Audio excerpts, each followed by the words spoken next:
इथे प्रत्येक जण असतोच ना याच्या शोधात.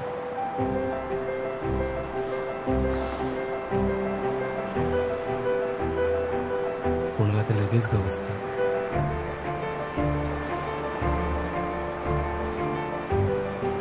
तर कोणाला ते आयुष्यभर शोधूनही सापडत नाही. उलट मग त्याला शोधता शोधता हे मनच कुठेतरी अडकून जातं. कधी कधी तर त्याची अवस्था या फुग्यांसारखी होऊन असते.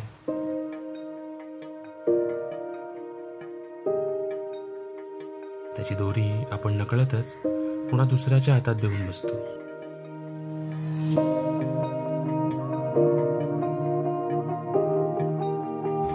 मग त्या एखाद्या फुग्यासारखंच आपलं मनही भरकटत जातं. अगदी दूरून कुठेतरी. माझंही झालं होतं तसंच, पण त्याचं कारणही तितकंच सुंदर होतं. माझ्या अंधारलेल्या जगात ते चंद्रकोर बनून तिचं उमटणं, तो दिवस, तो क्षण मी कधीच विसरू शकत नाही. तिला पाहता क्षणीच मी तिचं नाव ठेवलं होतं, मोनी.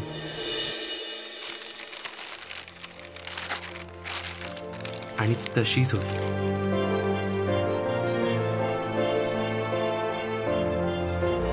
नेहमी लुकलुकणारी, तेजस्वी, अवखळ आणि तितकीच अल्लड. तिचे ते चुंबकासारखे काळेभोर डोळे मला नेहमीच तिच्यापाशी खेचत न्यायचे.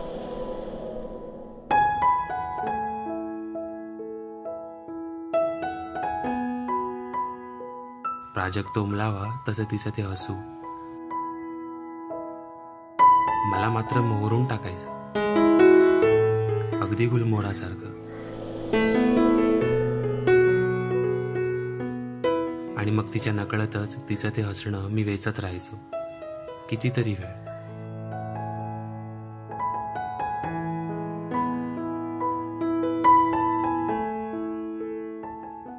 मित्रांच्या घोळक्यात सर्वांची नजर चुकवून अगदी तिचीही, माझं तिलाच पाहणं व्हायचं.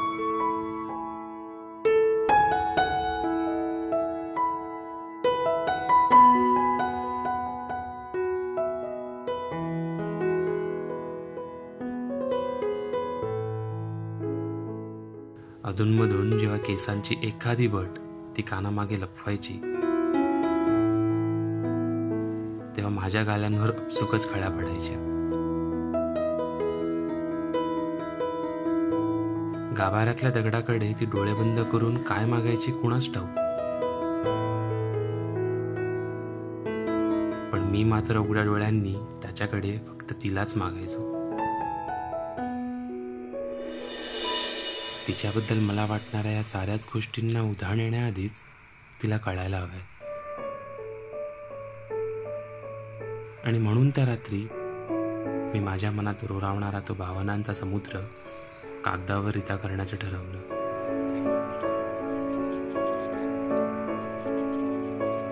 शाईचा प्रत्येक थेंब त्या कोऱ्या पानावर उघडत असताना मगाचपासून खिडकीतून मलाच पाहणारी आकाशातली ती चंद्रकोर मात्र उगाच जळफळाट करत होती.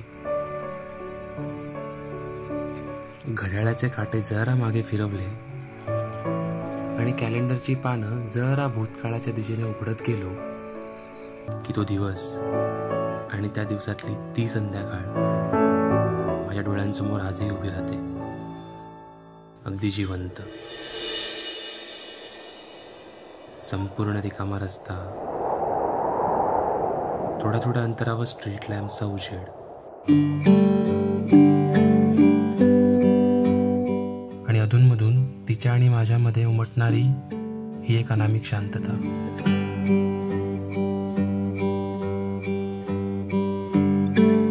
त्या शांततेत तिच्या ब्रेसलेटच्या घुंगरूंमधून येणारा मंद आवाज आणि त्या आवाजाला साजेशी ताल शोधत असलेलं माझं अधीर मन. आणि माझं तेच अधीर मन मला माझ्या खिशात ठेवलेल्या पत्राकडे सारखं नेत होतं. हा लॅम्प क्रॉस केला की मग देऊ, असं करत करत शेवटचं वळण आलं. तिच्या घराजवळ जाणारा तो ओळखीचा रस्ता आणि तिच्या बिल्डिंगचा तो लोखंडी गेट. तुमची वेळ इथेच संपते असा हा आणून उभा होता. ती जरा पुढे गेली. मी अजूनही ते पत्र बाहेर काढलं नव्हतं, पण हाच तो क्षण होता.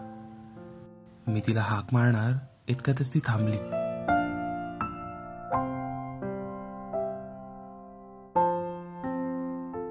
मागे वळाली. तिच्या हातात एक कागद होता. माझ्या जवळ आल्यावर तिने तो कागद माझ्या हातात दिला. काही सेकंद माझ्याकडे पाहिलं आणि पुन्हा बिल्डिंगच्या गेटपाशी चालू लागली.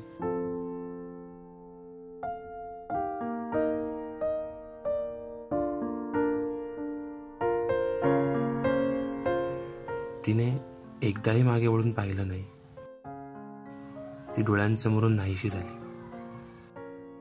मी तिने दिलेला तो कागद उघडला. वाचून झाल्यावर तिथेच खाली जमिनीवर बसलो.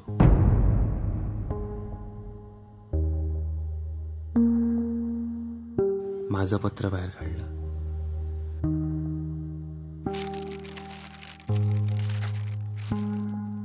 ते दोन्ही कागद असे एकमेकांच्या बाजूला ठेवले.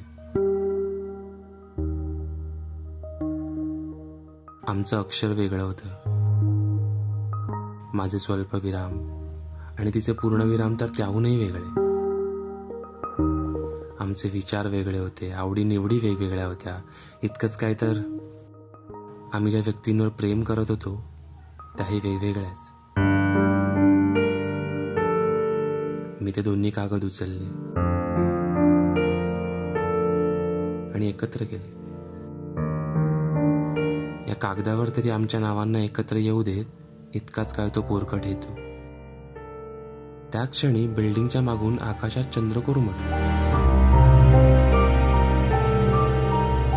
माझं लक्ष त्या समोरच्या चंद्रकोरीकडे गेलं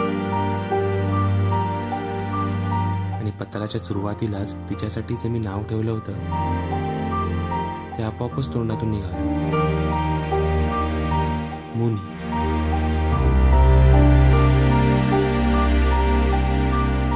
पण त्याचसोबत माझ्या पत्रात असलेला शेवटचा पूर्णविराम गडद होत गेला, कायमचाच.